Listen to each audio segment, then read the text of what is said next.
Welcome to Time News Studios.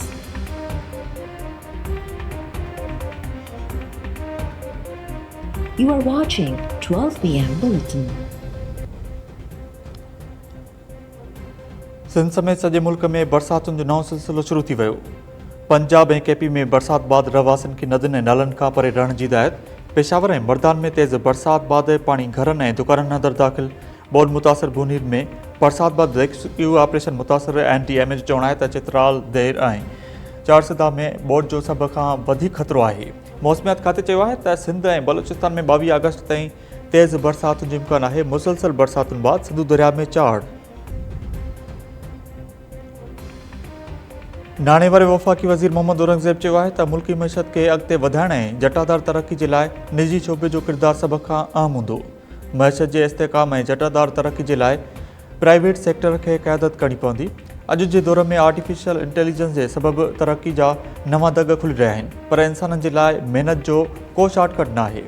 सियाहत पाकिस्तान जो अहम शोबो आहे ऐं नवां मौक़िया पैदा करण जी सलाहियत मौजूदु आहे। सिंध हाई कोर्ट जो सिंध मां एडसा में फेडरल मेंबर मुक़ररु न करण ते कावड़ जो इज़हार। ईंदड़ ॿुधणी खां अॻु सिंध मां एडसा में फेडरल मेंबर मुक़ररु करण जो हुकुम। सिंध हाई कोर्ट रिमार्क्स ॾींदे चयो आहे त ईंदड़ ॿुधणी ते अदालती हुकुमनि ते अमल दरामद न कयो वियो त वफ़ाक़ी सेक्रेटरी स्टेब्लिशमेंट नाम लाइ ऐं secretary water rescue resource Ali Mirza ते फ़र्द जुर्म लागू कयो वेंदो। जस्टिस KK आगा चयो त तव्हां फेडरेशन ते यकीन रखो था, आइन ते अमल दरामद छो न कयो पियो वञे। सिंध हाई कोर्ट पुछाणो कयो त ॿुधायो वञे त सिंध मां एडसा में मेंबर छो मुक़ररु नथो कयो वञे। अदालत वफ़ाक़ी हुकूमत खे हुकुम ॾिनो त ईंदड़ ॿुधणी ते अदालती फ़ैसिले ते अमल दरामद कयो वञे। सिंध पुलिस में कांस्टेबल जी भर्तियुनि वारो मामिलो अदालत में अची वियो। सिंध हाई कोर्ट इंटरव्यू में नाकाम करार ॾिनल उम्मीदवारनि जी दरख़्वास्त ते धुरनि खां वज़ाहत तलब करे वरिती।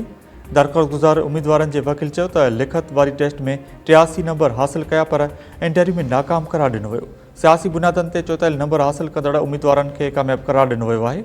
अदालत धुरनि खां 2 सेप्टेम्बर ताईं तफ़सीली जवाब तलब करे वरितो। दरख़्वास्त में chief secretary Sindh, IG Sindh ऐं ॿियनि खे धुर बणायो वियो आहे। ऐं सीनियर सहाफ़ी ख़वार हुसैन जो लाश हैदराबाद खां सांगड़ मुंतक़िल। हिलाल अहमद अस्पताल मां सहाफ़ी जो मड़ सांगड़ नियो वियो। सहाफ़ी ख़वार हुसैन जा वालिदैन अमरीका खां हैदराबाद पहुची विया। पुट जी पुरसरार मौत बाबति मीडिया सां ॻाल्हाइण खां इनकार। ख़वार हुसैन जी तदफ़ीन जो सांगड़ में थींदी। 2 ॾींहं अॻु सहाफ़ी ख़वार हुसैन जो सांगड़ में होटल ॿाहिरां गाॾी मां गोली लॻल लाश हथायो हो। सहाफ़ी ख़वार जी भेणीवे ज़ुबैर चयो आहे त ख़वार हुसैन सांगड़ अचण बाबति कंहिंखे बि इतला न ॾिनो हो। हू कंहिंजे चवण ते आयो। वाक़ियो कीअं पेश आयो का बि ख़बर न आहे। सिंध घरू खाते सांगड़ मां सहाफ़ी ख़वार हुसैन जो लाश मिलण वारे वाक़े जी जांच लाइ आला सतही कमेटी जोड़े छॾी। 2 DIGs ऐं SSP सांगड़ कमेटी जो मेंबर मुक़ररु।